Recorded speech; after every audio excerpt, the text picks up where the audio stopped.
Глава 156. Земной легкий огонь. После того, как Хань Ли услышал объяснение старика, выражение его лица не изменилось, не принимая, не отрицая эти слова. Он кивнул и не сказал ничего. Он взял копии нефритовых цилиндров и развернулся, идя к выходу. Так как молодой друг хочет создавать таблетки, придешь ли ты снова и купишь несколько печей? Я продам их немного дешевле.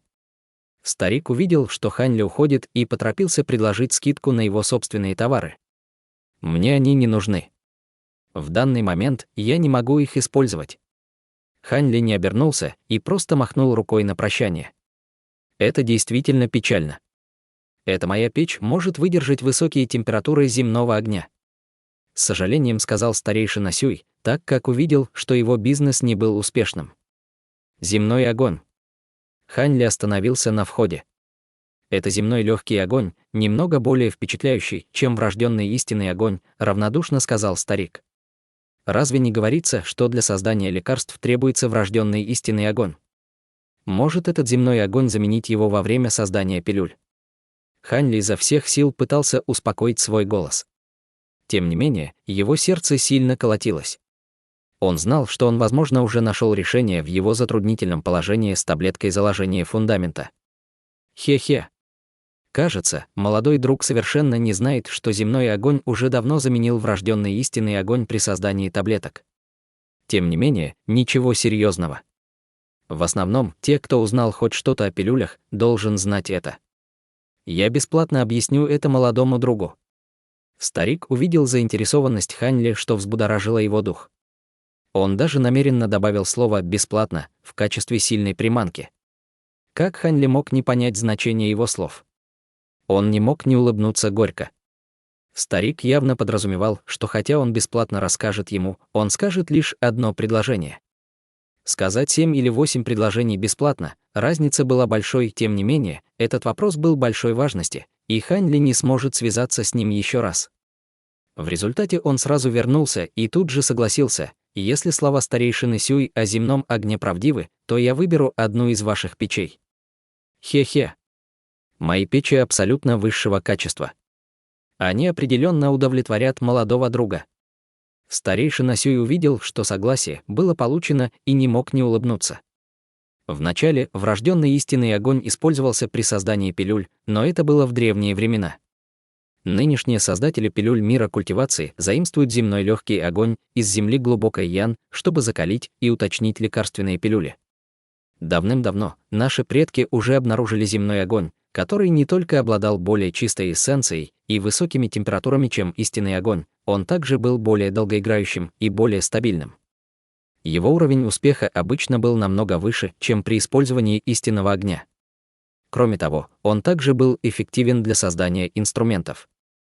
По этой причине пока культивационные секты и некоторые крупные культивационные кланы обладают квалификацией, у них у всех есть собственный земной огонь глубокого Ян, чтобы обеспечить свое молодое поколение созданными пилюлями и инструментами.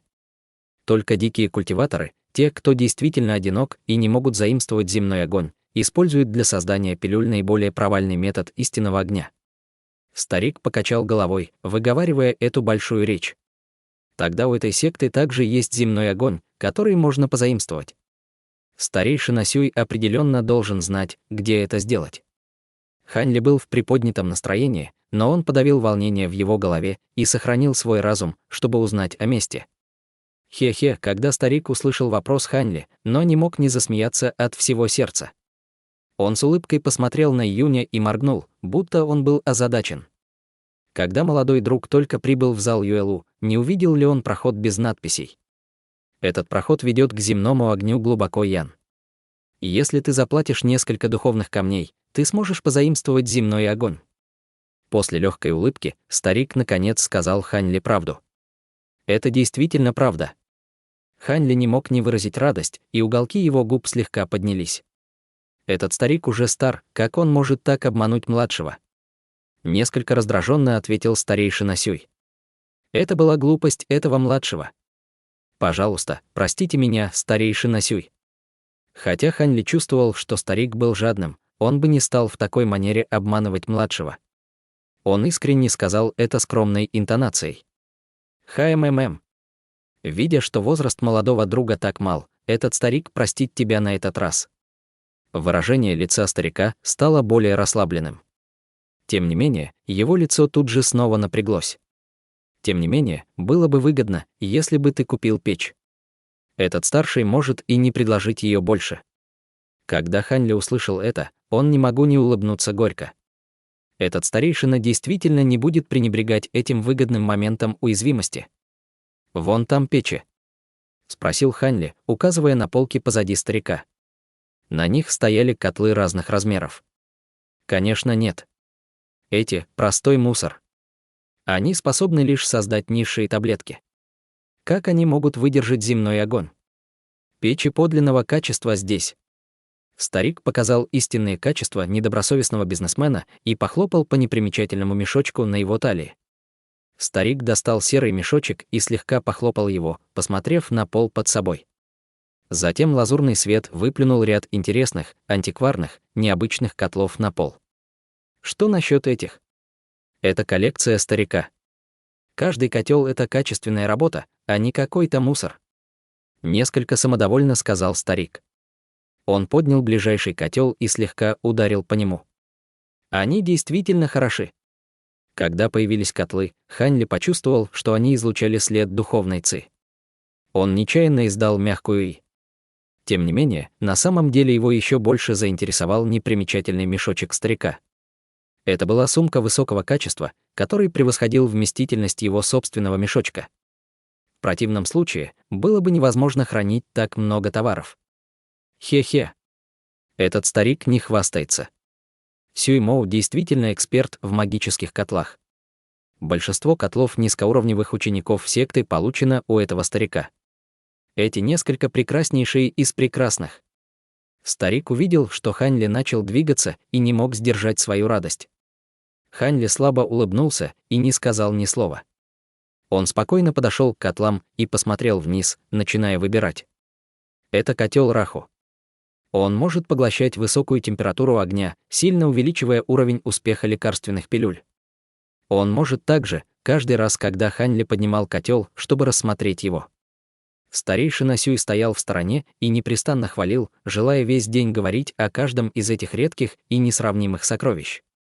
Если бы Ханли не купил бы тут же один, это было бы так, словно он был несправедлив к небесам. Ханли не мог не улыбнуться. Вот этот.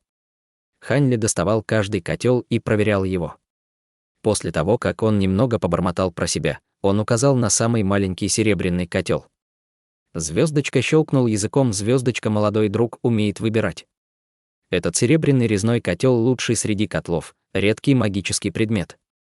Среди всех моих котлов это сокровище самое лучшее. Когда старейшина Сюй увидел, что Ханли выбрал самый маленький, он был удивлен. Тем не менее, он тут же вернул свое нормальное выражение и рассыпался в похвале. Как это связано с умением выбирать? Я думал об ограниченном пространстве в моей сумке. Он может вместить лишь этот котел. Несчастно подумал Ханли, когда услышал шумные слова старика. Наконец, после того, как они договорились со стариком по цене, Ханли остановился на цене в 32 низкоуровневых духовных камня и купил объект. Затем он ушел без малейших колебаний. Хотя то время, что Ханли контактировал с старейшиной Сюй, было коротко, он уже потратил 50 духовных камней. Несмотря на то, что можно сказать, что он считался богатым, это все равно вызвало боль в его сердце. В результате он действительно не желал оставаться здесь дольше, даже если старик будет страстно призывать его остаться. После того, как Ханли покинул комнату, Ханли вернулся в зал с транспортирующим построением. Тем не менее, он не стал тут же покидать дворцовый зал, но после раздумий он пошел в проход, на котором не было табличек. В конце прохода появилась большая каменная дверь, преграждающая путь. Радужное свечение постоянно проходило из-за той двери. С одного взгляда можно было понять, что на ней было впечатляющее сдерживающее заклинание, поэтому никто не посмел бы действовать, не подумав. На стороне каменной двери была другая каменная комната. В комнате был страшный мужчина с опухолью на лице. Уродливый мужчина был на пике конденсации ци. Тем не менее, он посмотрел на Ханли гордым и холодным взглядом, испортив настроение Ханли, но к какому типу людей относился Ханли? Хотя в его сердце была ненависть, внешне он был расслаблен, так как он спросил 3 раза, только для того, чтобы получить в ответ нежелание отвечать на любой из его вопросов. Тем не менее, это позволило Хань Ли четко понять обстоятельства ситуации и того, что происходит. Впоследствии Хань Ли не обращал внимания на хамство. Он учтиво попрощался и ушел. Но прежде чем покинуть комнату, он услышал бормотание уродливого мужчины. Нищий, низкоуровневый негодяй-ученик тоже желает изучить создание таблеток. Ты уже переработал свои мозги в кашу. Парень, который только и говорит, но не делает, напрасно тратит так много слюны этого дяди. Когда Хань Ли услышал эти слова, он нисколько не изменился. Тем не менее, он спрятал холод, что почувствовал к уродливому мужчине, холод, который способен вызвать мороз. Вспышка убийственного намерения промелькнула в его глазах.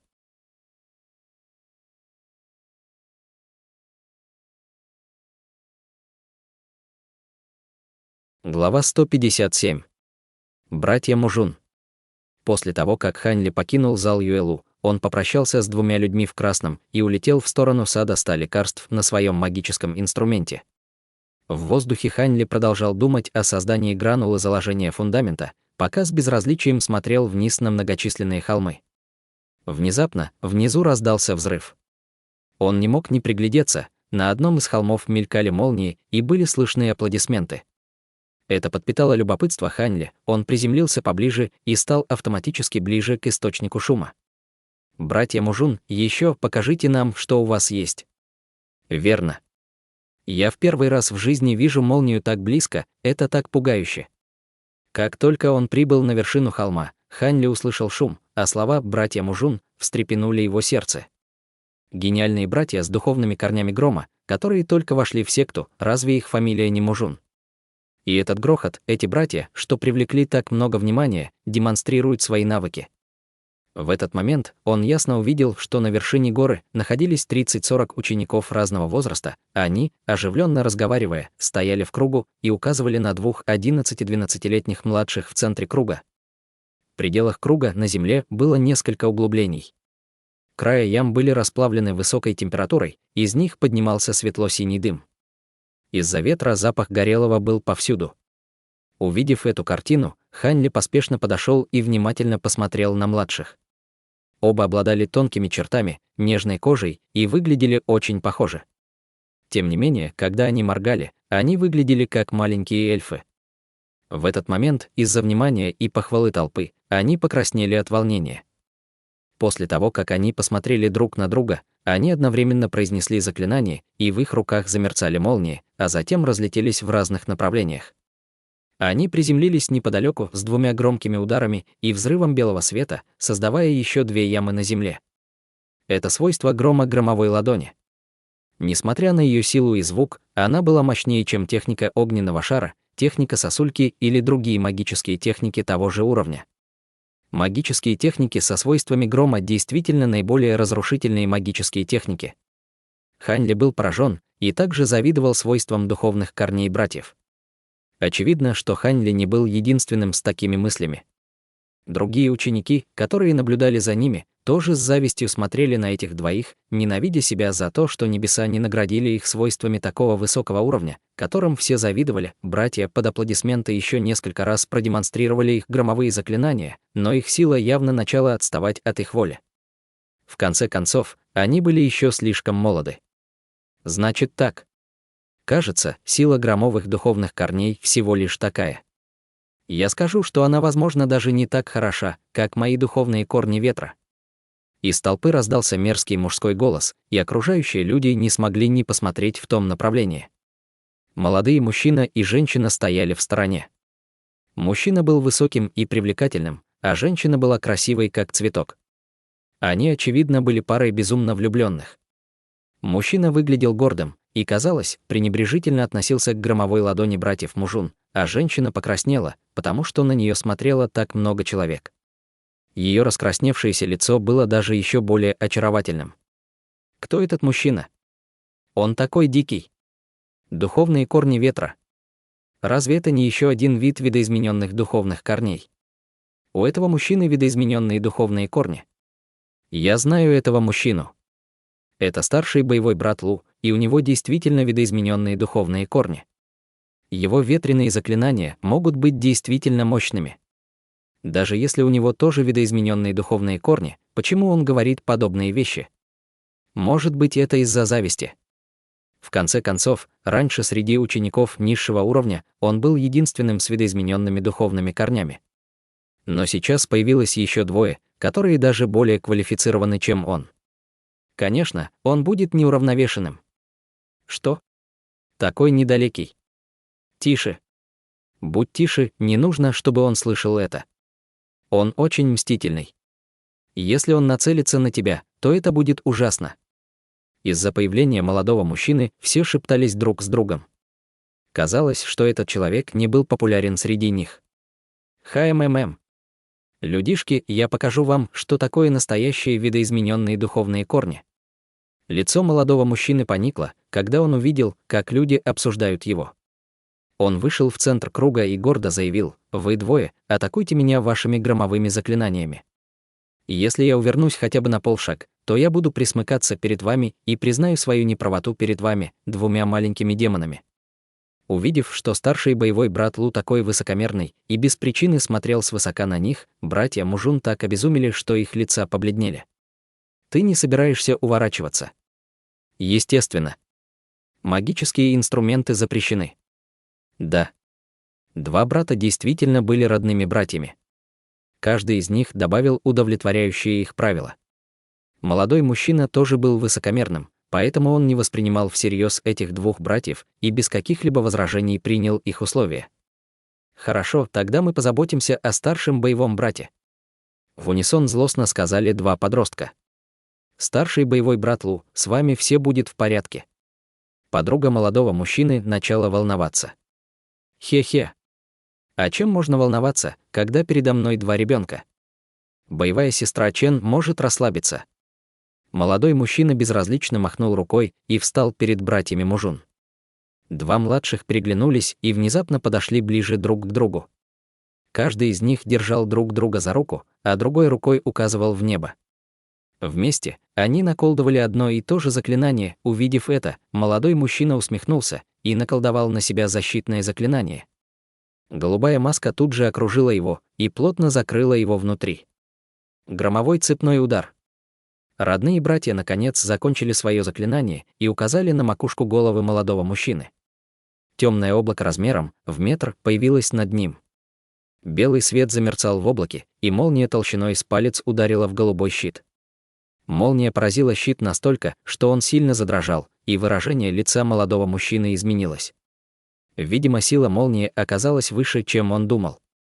Но эта молния была лишь началом. Из темного облака, что летало в воздухе, вылетало все больше атак и поражало щит, пока он не начал мерцать и не потемнел, почти потерпев крах. Выражение лица молодого мужчины снова помрачнело, когда он внезапно сделал какие-то сложные, ослепительные движения пальцем, гортанно зарычал и сильно нажал рукой на световой щит. Световой щит внезапно засветился голубым. Он не только восстановился, но также стал толще, чем раньше. Но братья Мужун, естественно, не отказались от преимуществ, которыми обладали, поэтому они также направили в воздух множество заклинаний и расширили темное облако, пока его диаметр не стал еще больше. Падение молний становилось все гуще и чаще. Столкнувшись со свирепой атакой двух братьев, этот старший боевой брат Лу был даже более удивлен и разозлен, и он не знал, что делать. Он никак не ожидал, что они в таком молодом возрасте поняли технику громового цепного удара среднего класса. Он был так сильно поражен ударами, что не мог не вступить в бой и мог лишь посылать контратакующие заклинания. Он страдал в таком невыгодном положении перед таким количеством людей. Таким образом, с одной стороны младшие использовали всю свою силу, чтобы поддержать атаки молниями темного облака, а с другой стороны молодой мужчина пытался создать защитное заклинание, чтобы усилить голубой щит. Это соревнование превратилось в неожиданное перетягивание каната. Обычно, если одна сторона атакует, а другая защищается, атакующие, естественно, обладали преимуществом, и они могли сохранить намного больше магии, чем защищающиеся. Тем не менее, атакующие братья Мужун уже использовали много магической силы во время демонстрации, и у них с самого начала не было много магической силы. Кроме того, молодой человек по фамилии Лу был намного старше их, поэтому зрелость его магической силы нельзя сравнивать с теми, кто только вошел в секту. Борясь на истощение, они были загнаны в угол. Под всеобщими взглядами это темное облако высвободило последние несколько молний и затем рассеялось, оставляя чистое небо. С истощенной магической силой младшие были вынуждены первыми прекратить молнии.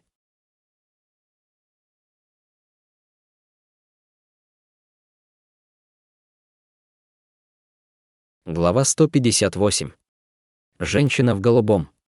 Когда молодой мужчина увидел это, он холодно засмеялся.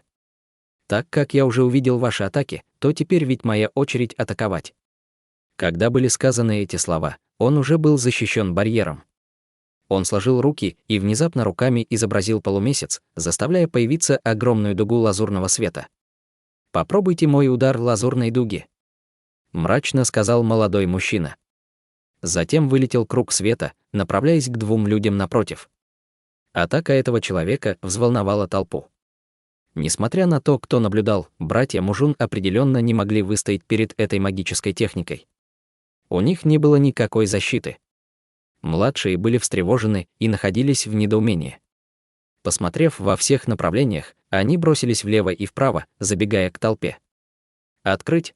— внезапно закричал молодой мужчина. После крика летящая лазурная дуга неожиданно, движением рук мужчины, разделилась на две и тут же начала преследовать младших.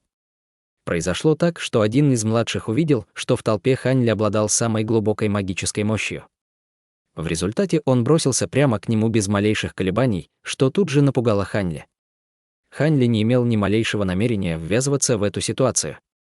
Он знал, что даже если молодой мужчина был необузданным дикарем, он не посмеет нагло травмировать братьев Мужун. В крайнем случае, они будут некоторое время напуганы и подвергаться насмешкам. Следовательно, он абсолютно не собирался вмешиваться. Более удивительным было то, что младший обладал исключительной хитростью. Например, он хотел использовать Ханьли в качестве щита. Но как Ханьли мог делать то, что хотели другие? В результате тело Ханьли сверкнуло и исчезло с прежнего места. Тогда младший бросился в воздух, в слезах сердито проклиная. Так как не было более подходящей возможности, он попытался сбежать. От дрожащей земли исходил звук трения, именно от направления, в котором убегал другой мальчик. Затем во всех направлениях полетела пыль, и оттуда раздался голос проклинающего мужчины. Было ясно, что кто-то не был столь же мудр, как Ханьли, и не сбежал от роли щита. После того, как осела пыль, он увидел высокую, толстую стену земли высотой в несколько метров, с отметиной от полумесяца глубиной в несколько сантиметров. За стеной стоял низкий юноша примерно 20 лет, держа странную деревянную трость. Со взмахом его руки стена раскрылась. После этого он вышел, а рядом с ним был довольный юнец Мужун. «Ты с фамилией Лу, что ты делаешь? Ты не видишь, что здесь стоят другие люди? И ты все равно атакуешь. Ты хотел ударить его вместе со мной?» Одновременно зло и пораженно спросил низкий юноша. Старший боевой брат Лу фыркнул и не обратил внимания на укоризненный вопрос низкого юноши. Вместо этого он хмуро взял его оставшееся лезвие лазурной дуги и ускорил свое преследование за мальцом на стороне Ханьли. Увидев, что лазурная дуга была нейтрализована, он действительно планировал не дать другому брату уйти. «Опусти руку!»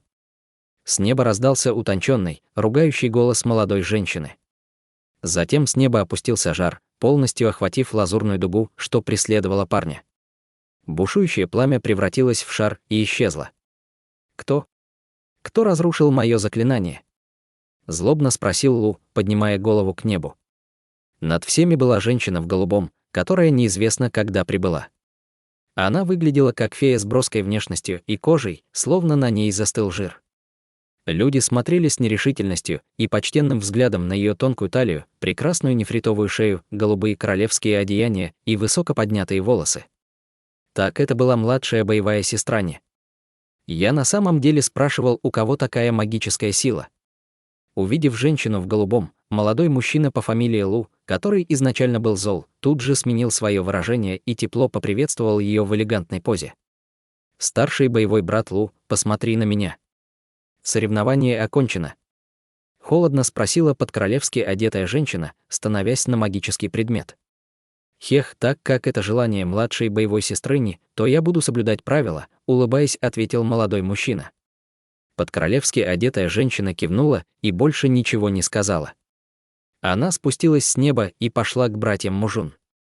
Старшая боевая сестра, вы прибыли как раз во время.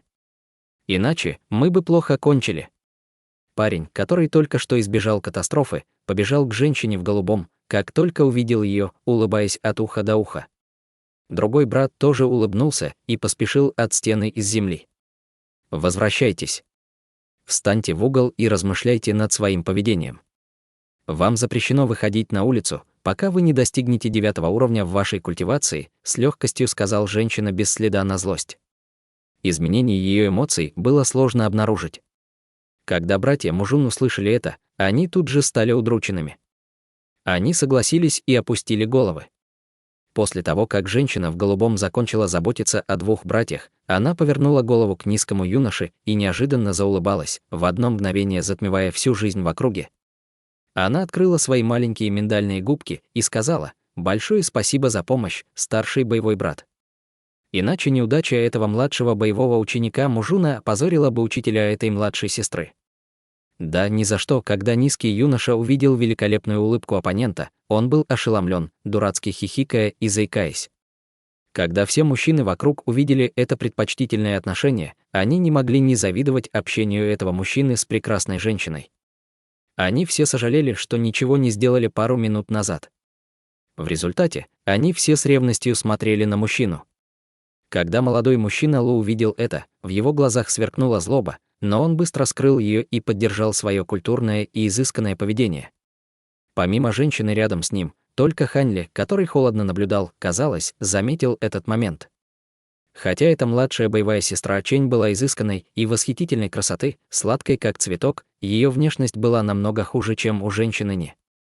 Следовательно, когда младшая боевая сестра Чэнь увидела появление женщины в голубом, она испугалась, что старший боевой брат Лу увлечется ею, и тут же подбежала к старшему боевому брату Лу, схватив его за руку. После этого она враждебно посмотрела на другую сторону. Женщина в голубом, естественно, почувствовала злое намерение другой стороны, но не обратила на это внимания. Вместо этого, когда она собиралась уйти вместе с братьями Мужун, она бросила взгляд на Ханьли. Ее прекрасный голос тут же зазвучал в его ушах. Хотя твоя магия не является слабой, этот вид рыцарского поведения действительно неприятен для этой молодой дамы. Я надеюсь, что в следующий раз, когда я увижу тебя, младший боевой ученик изменится.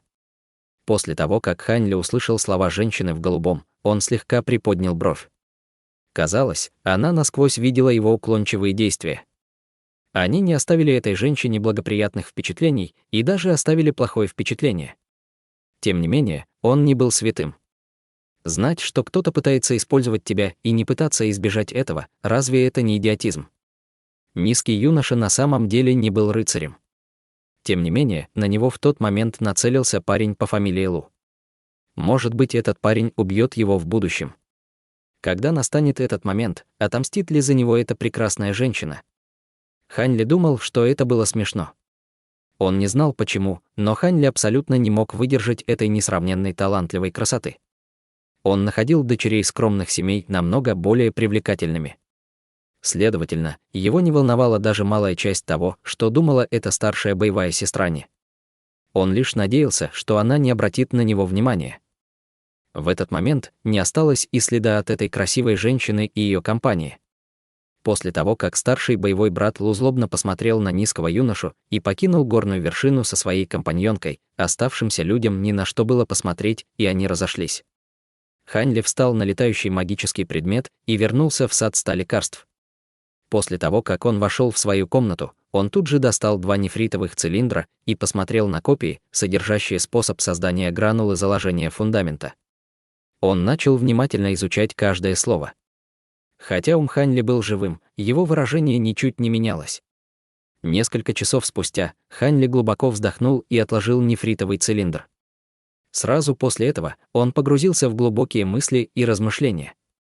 Спустя долгое время он встал. Затем он пошел в лекарственный сад. Он начал бросать взгляд на растения в саду, бормоча про себя.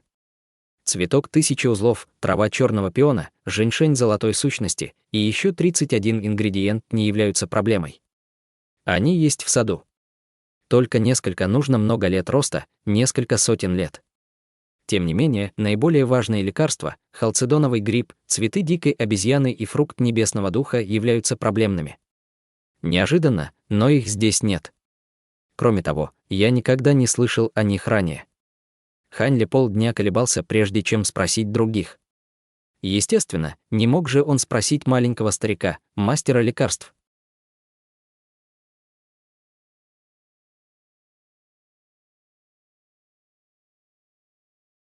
Глава 159. Духовные лекарства неба и земли. После того, как Ханьли закончил планировать, он отложил нефритовый цилиндр и взял другой. Гранулу изменения лица было намного проще создать, если сравнивать с гранулой заложения фундамента. Для создания она не требовала истинного огня, и в ней не было лекарственных ингредиентов, с которыми он был незнаком. Все ингредиенты были довольно распространенными. Он потерял дар речи от того, что многие из лекарственных ингредиентов требовали 1000 и более лет созревания, прежде чем они смогут быть использованы для гранулы изменения лица.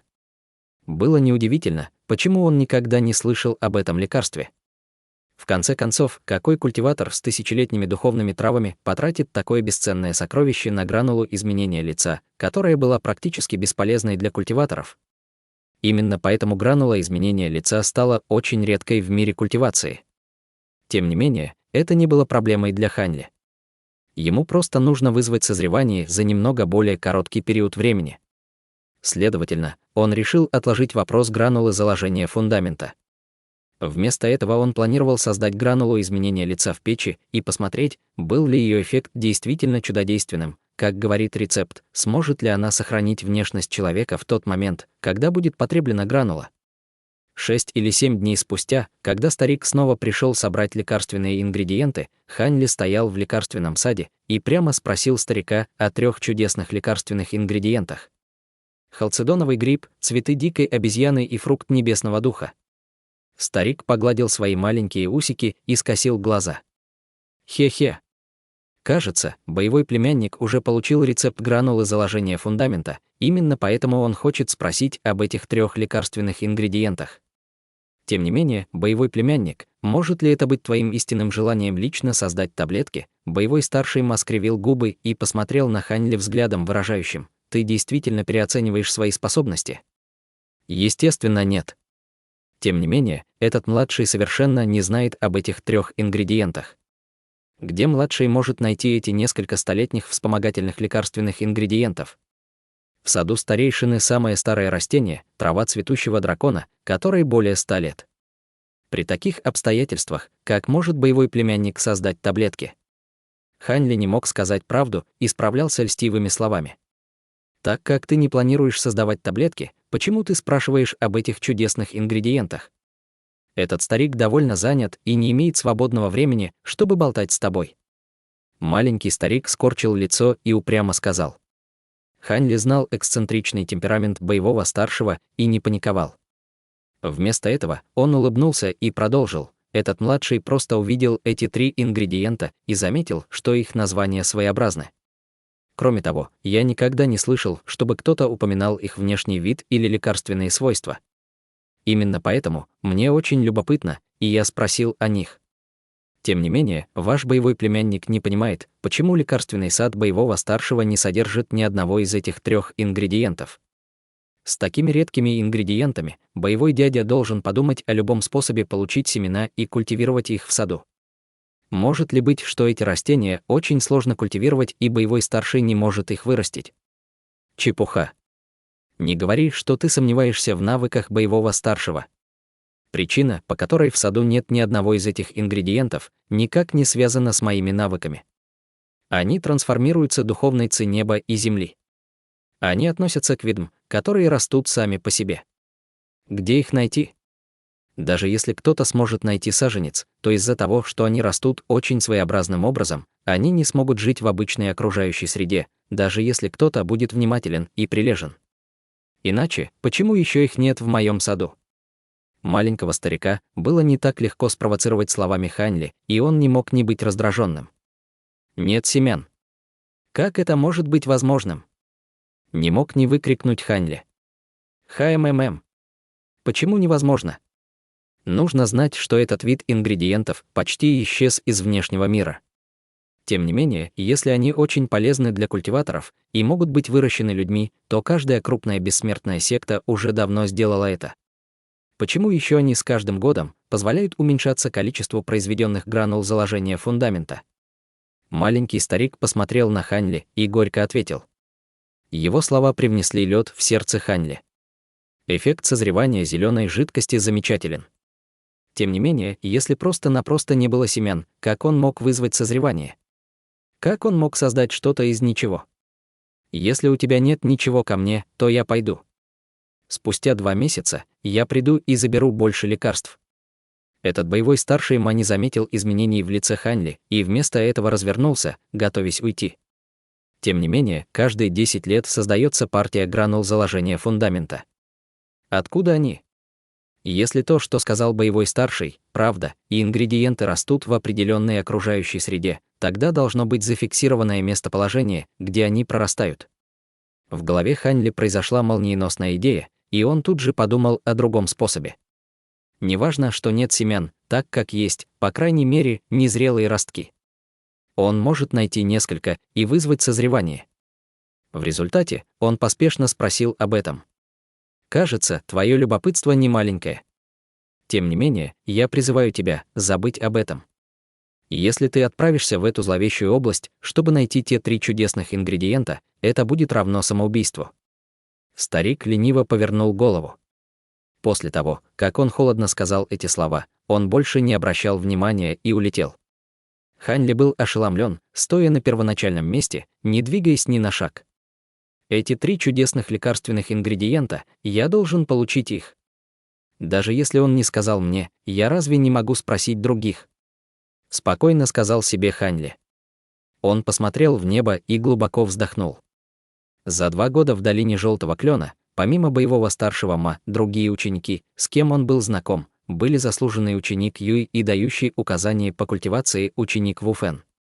Заслуженный ученик Юй был интригующим и очень пафосным. Ханьли не хотел связываться с таким человеком. В результате, первым делом нужно было найти старшего боевого брата Ву Фэн. Если он не сможет получить от него какие-либо ответы, то затем он отправится к жадному старику в зале Юэлу. По всей вероятности, он должен знать. Тем не менее, он хотел бы избежать банкротства. Когда Ханьли прибыл в зону учеников низкого уровня в павильон руководства по культивации, то Ву Фэн давал нескольким младшим объяснения по магической технике низкого уровня. Когда он увидел Ханьли, он показал ему простой жест, прежде чем приступить к своей работе. Ханьли не возражал. Он знал, что Ву Фэн обладал сильным чувством ответственности и не имел в виду ничего грубого.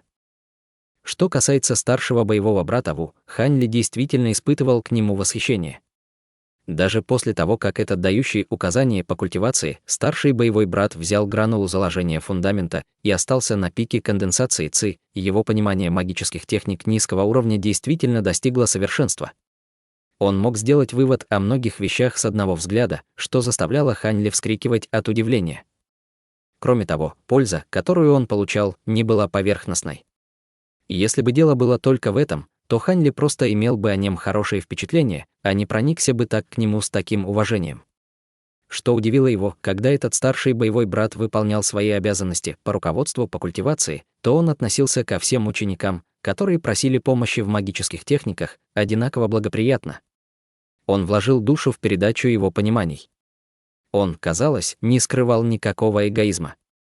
Это действительно удивляло Ханьли. По правде говоря, Ханьли изначально не доверял человеку с таким характером. Тем не менее, он знал, что усилия, приложенные для внешнего вида, были особенно чрезмерными у лицемеров, которых ему довелось встретить. Следовательно, он расценивал его не холодно, не жарко и показывал уважение на расстоянии. Но после того, как он контактировал с ним больше года, каждым своим действием он подтвердил, что его отношение к людям неподдельное. Он искренне помогал своим ученикам. От этого Ханьли надолго потерял дар речи. Хотя он не хотел следовать за старшим боевым братом Ву, он, естественно, больше не имел подозрений по поводу характера Ву. Следовательно, он намеревался сблизиться с ним. Хотя они еще не достигли уровня лучших друзей, их отношения были намного лучше, чем у обычных учеников. Следовательно, он терпеливо ждал в стороне. Объяснения старшего боевого Ву действительно были внимательными. Техника огненного змея среднего уровня на самом деле была объяснена не менее 2 раз. Вдобавок, он несколько раз продемонстрировал ее, позволяя людям изучить ее из примера. Помимо техник, которые изначально изучал Хань Ли, он действительно не знал других техник элемента огня. За 2 года он соединял техники, которые знал.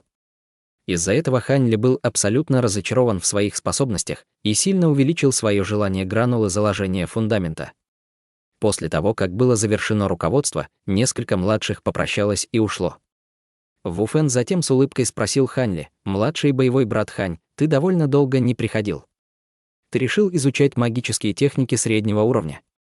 Когда Хань Ли услышал это, он горько улыбнулся. Он ответил подавленно: «Старший боевой брат должен знать о моих способностях. Я уже потратил 2 года на изучение тех простейших магических техник. Изучение более сложных магических техник потребует, по крайней мере, 7 или 8 лет. Как я это вижу, лучше даже не думать об этом». Когда Ву Фэн услышал это, он нахмурил брови. Он сказал несколько укоризненно: «Как младший боевой брат может быть таким подавленным? Нужно знать, что даже если твои способности немного хуже, трудолюбие может заполнить разницу. Всегда есть большой шанс на успех».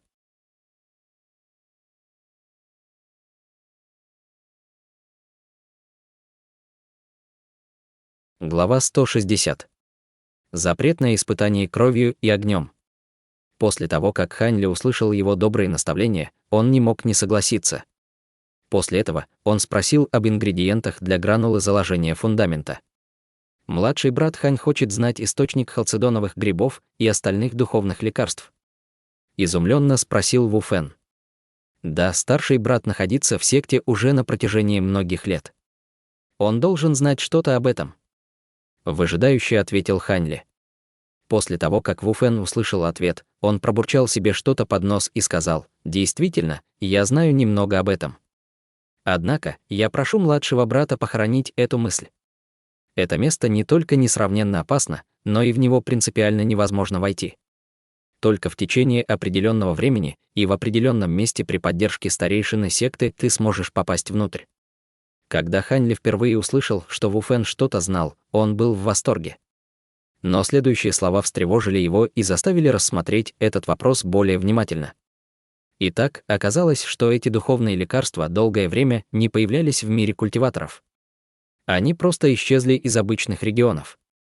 Единственное место, где они могли быть найдены в настоящее время, были так называемые запретные территории. Поскольку название «запретные территории» было дано культиваторами, эти регионы должны быть чрезвычайно опасны. Они, как правило, располагались в ужасающих, безлюдных местах. Некоторые были логовами демонов, и их можно было достичь лишь с помощью резни. Были также места с древними запечатывающими заклинаниями, которые требовали огромных усилий, чтобы прорваться сквозь них. Для секты Долины Желтого Клена и других сект культиваторов все их ингредиенты для гранулы заложения фундамента ранее были получены из запрещенной территории. Это место было запечатано древним ограничением атрибута ветра. Запечатывающее заклинание было довольно впечатляющим. Изначально, независимо от того, какую силу использовали секты, у них не было надежды открыть ее. Однако, хотя было неизвестно кто, позже обнаружили, что эти запечатывающие заклинания имеют 5-дневный период слабости каждые 5 лет. За это время, если несколько экспертов в стадии формирования ядра одновременно использовали силу против печати, они могли создать временный проход и дать определенному количеству людей попасть внутрь. Однако, как только появился проход, и культиваторы попытались войти, случилось что-то неожиданное. Эксперты стадии заложения фундамента и выше были остановлены неизвестной силой и не могли войти внутрь. Но те, кто был на стадии конденсации, ничуть не были ограничены и были в состоянии войти и собрать огромное множество духовных лекарств. Это открытие вызвало большой переполох в мире культиваторов провинции Юэ. В результате 7 великих сект отправили учеников ниже стадии заложения фундамента в запретную область, чтобы собрать большое количество духовных лекарств.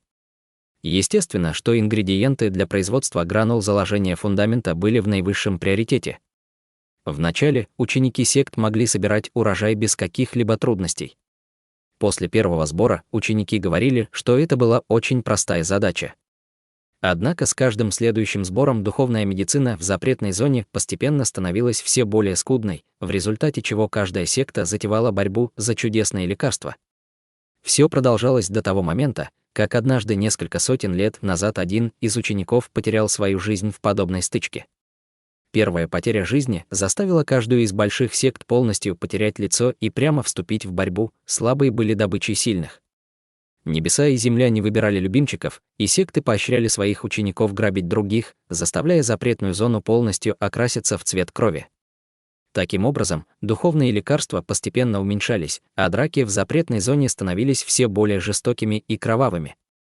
В последние 100 лет из-за жестокости стычек менее трети учеников, которые вошли в запретную зону, смогли вернуться живыми.